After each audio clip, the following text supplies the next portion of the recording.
श्रीराम समर्थ.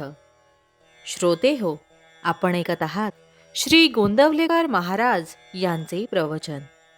प्रपंचात आपण साक्षीत्वाने वागावे.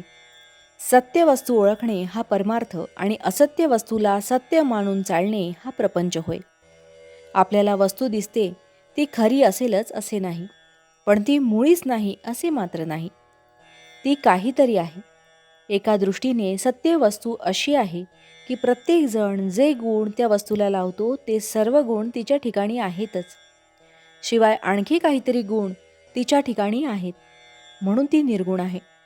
दुसऱ्या दृष्टीने ती अशी आहे की प्रत्येकजण जो गुण तिला लावतो तो कल्पनेनेच तिच्या ठिकाणी आहे असे आपण म्हणतो, म्हणून ती वस्तू गुणांच्या पलीकडे आहे. या अर्थाने सुद्धा ती निर्गुणच आहे.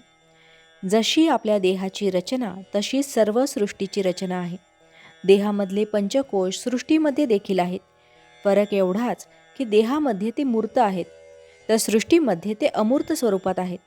भगवंताला एकट्याला कर्मेना म्हणून तो एकाचा अनेक झाला. त्याचा हा गुण माणसाने घेतला. आपण हौसेसाठी आपला व्याप वाढवतो, पण फरक हा की भगवंताने व्याप वाढवला तरी त्यामध्ये तो साक्षीत्वाने राहिला आणि आपण मात्र व्यापामध्ये सापडलो. भगवंत सुखदुःखाच्या पलीकडे राहिला, पण आपण मात्र दुःखात राहिलो. व्यापाच्या म्हणजे परिस्थितीच्या बाहेर जो राहील त्याला दुःख होणार नाही.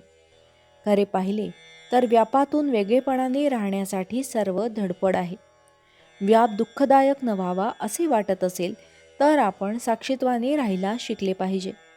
आपण जगामध्ये व्याप वाढवतो, तो आनंदासाठी वाढवतो, पण भगवंताच्या व्यतिरिक्त असणारा आनंद हा कारणावर अवलंबून असल्याने ती कारणे नाहीशी झाली की तो आनंद मावळतो. यासाठी तो आनंद अशाश्वत होय. म्हणून खरा आनंद कोठे मिळतो ते पहावे. जगणे म्हणजे शरीरात चैतन्य असणे होय. चैतन्य हे केवळ सच्चिदानंदात्मक आहे. म्हणून जोपर्यंत आपण जिवंत आहोत तोपर्यंत स्वाभाविक आनंद असलाच पाहिजे. हा आनंद आपण भोगावा. ब्रह्मानंद आणि सुषुप्ती यामध्ये फरक आहे. ब्रह्मानंद हा आहेपणाने आहे, तर सुषुप्तीचा आनंद हा नाहीपणाने आहे. आपल्याला झोप लागली की काय जाते आणि जागे झालो की काय येते हे नित्याचे असून सुद्धा आपल्याला कळत नाही. भगवंताच्या इच्छेने सर्व होते आणि तो सर्व करतो अशी भावना ठेवणे यासारखे समाधान नाही. कृतीमध्ये आनंद आहे, फळाच्या किंवा फळाच्या आशेत तो नाही. नामस्मरण रूपी कृती केली असता शाश्वत आनंदाचा सहज लाभ होईल. भावार्थ, भगवंताच्या स्मरणात कर्तव्य केले की जीवनात आनंद उत्पन्न होतो. जानकी जीवन स्मरण जय जय राम. महारुद्र हनुमान की जय. समर्थ रामदास स्वामी महाराज की जय. सब संतन की जय. श्री अनंत कोटि ब्रह्मांड नायक राजाधिराज सच्चिदानंद सद्गुरु श्री ब्रह्म चैतन्य महाराज की जय. जय जय रघुवीर समर्थ. आता आपण 13 वेळा नामस्मरण करूया. श्रीराम जय राम जय जय राम. श्रीराम जय राम जय जय राम. श्रीराम जय राम जय जय राम. श्रीराम जय राम जय जय राम. श्रीराम जय राम जय जय राम. श्रीराम जय राम जय जय राम.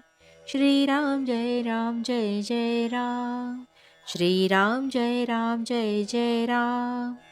श्रीराम जय राम जय जय राम. श्रीराम जय राम जय जय राम. श्रीराम जय राम जय जय राम. श्रीराम जय राम जय जय राम.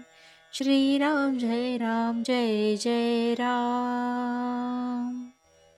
जय श्रीराम.